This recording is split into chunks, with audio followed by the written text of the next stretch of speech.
So the aim of what we're doing with CPR is it's not about bringing somebody back to life.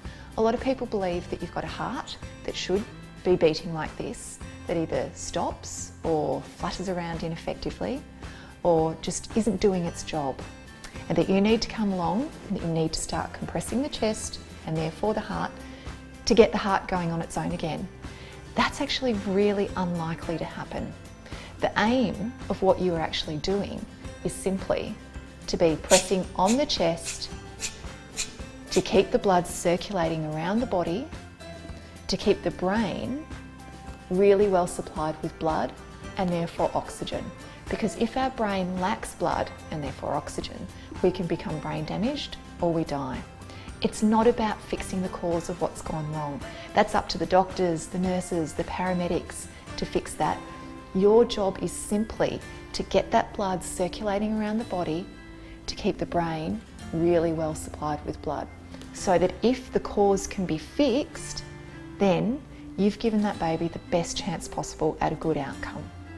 So the way that we do this, doctors ABC. D for danger, R for response, S for sending for help, A for airway, B for breathing, and C for compressions. Now, D for danger. What we want to know is we don't want to get hurt when we try to help our child. It's very important that you check for danger to make sure that they are free from danger and you as well, because if you're hurt, you can't help them. Once we know that we're free from danger, we need to check for response. Pick a baby up, hold them upright in your arms and give them a really good tickle. Annie, Annie, open your eyes, Annie, open your eyes. And hopefully Annie is giving us a nice big cry. If she can cry, she doesn't need CPR. So we're checking for response to see if they are conscious or unconscious. If they are unconscious, we are moving on to the next step. And the next step is sending for help. We can call 000 from a mobile phone. You can call 000 from a landline. You're going to ask for ambulance and calmly and clearly you're going to tell them where you are and what is wrong. Sometimes calling for help, the fastest way may not be calling yourself. If there's somebody else there with you, get them to call the ambulance. Scream out to the neighbours, flag down a car. Do whatever you need to do to get help quickly, but don't delay starting CPR. So, once we've sent for help, the next thing we're doing is we're opening up Annie's airway. Now your airway is your windpipe or your trachea, basically the tube that goes from your nose and mouth down into your lungs, and that needs to be open. If it's blocked or kinked, then we can't breathe, and if we can't breathe, we don't live. It's that simple. So, in Annie, what we're going to do, we're going to put her on the floor because we need a nice firm surface underneath her. If we have her on the couch or on a bed and we go to do compressions, then we're just going to bounce her. We're not going to get that good compression depth. She needs to be on a nice firm surface. So, we're going to put her on the floor. And babies, when they become unconscious, become very heavy and floppy. So what happens is their heads will flop down and block their airway. We need to come along and open that up. So what we're going to do, we're going to very gently pull their head back into a lovely straight or neutral position.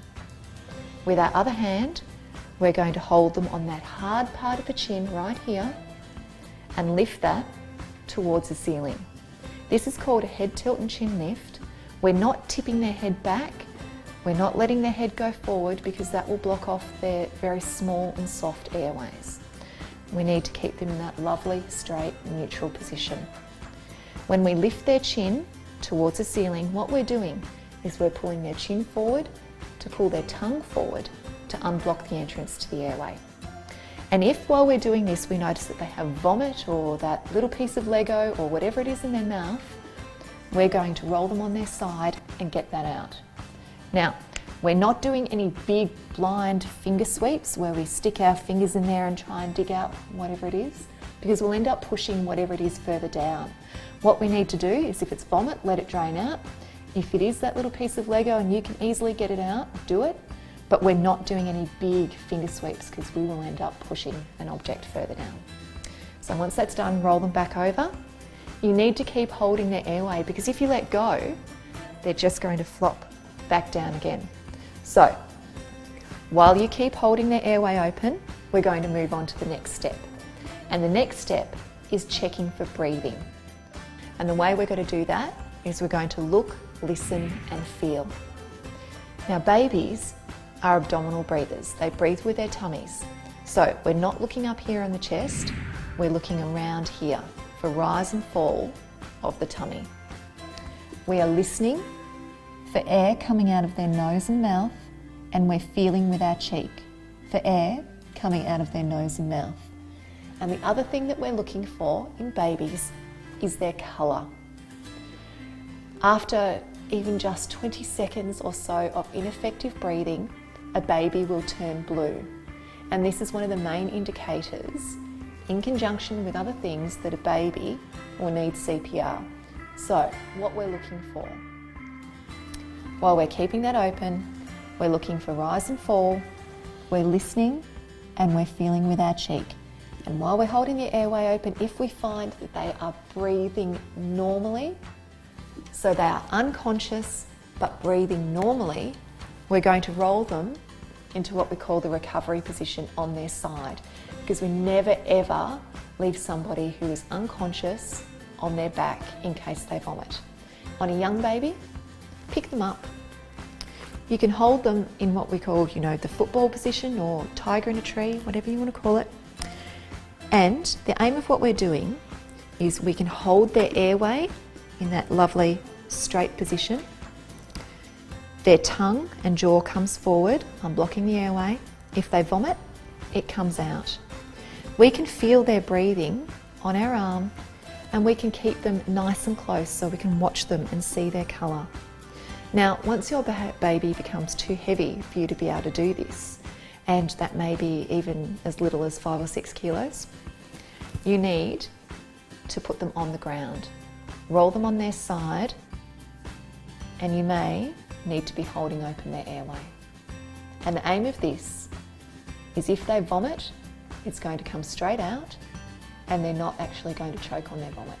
However, if we find when we're holding open their airway and we're looking, listening and feeling that there is either an occasional little gasp or no breathing at all, so little or no breathing, if we find that they are blue, we can't feel any air coming out, then what we need to do is start compressions.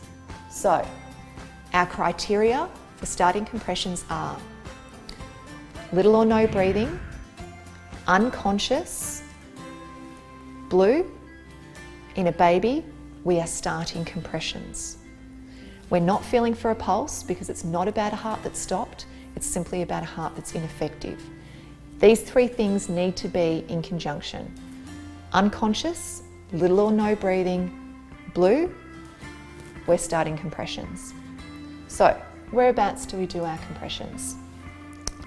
You need to be on the lower half of the sternum or breastbone. So, how do you find that in a baby? Get their clothes off. Open it up so we can see this part of their chest.